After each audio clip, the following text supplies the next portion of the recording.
suis Axel Stensrup, chargée de projet PIC au sein de Via Compétences, le Carrefour-F Auvergne-Rhône-Alpes. Et je travaille sur un projet d'action de formation en situation de travail pour des demandeurs d'emploi.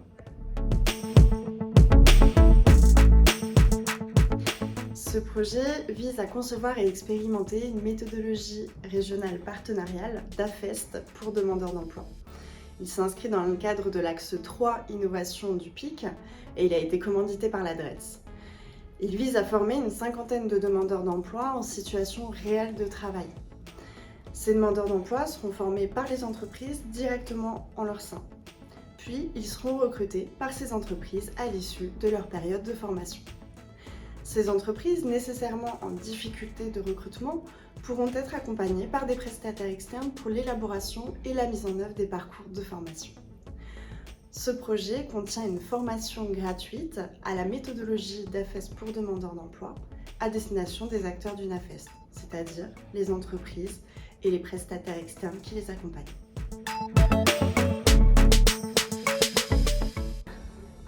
Alors nous achevons la phase de conception en ce second semestre 2021. Nous avons rédigé une méthodologie avec une quarantaine de partenaires, mis en place un plan de communication notamment pour mobiliser les entreprises et créé un dispositif de professionnalisation ainsi qu'un dispositif d'évaluation des expérimentations et des impacts qu'elles produisent. Les prochaines étapes, mobiliser les entreprises intéressées par le projet, les prestataires qui les accompagneront et qui connaîtront leur secteur d'activité et ou le public demandeur d'emploi, et bien sûr, sourcer les demandeurs d'emploi. Déjà par le public demandeur d'emploi. Former en situation de travail ce public qui par défaut n'est pas en emploi est innovant.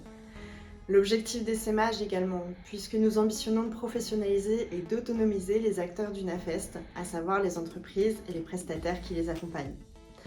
Le travail régional partenarial est également très important dans le cadre de ce projet et est l'une des clés du succès pour atteindre cet objectif d'essaimage. Et l'AFEST, même si c'est une modalité qui a été reconnue par la loi de 2018, elle n'est pas encore connue de tous et ou rentrée dans les mœurs, d'autant que la crise sanitaire a bien freiné sa mise en œuvre. La mobilisation de nombreux partenaires.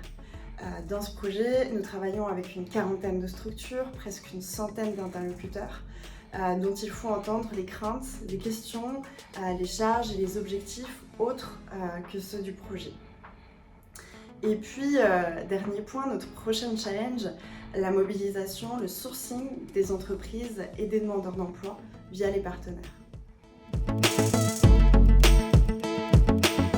Alors, il y en a plusieurs. La première, indispensable, c'est de se mettre à la place des partenaires et des acteurs et prendre en compte l'environnement dans lequel ils évoluent.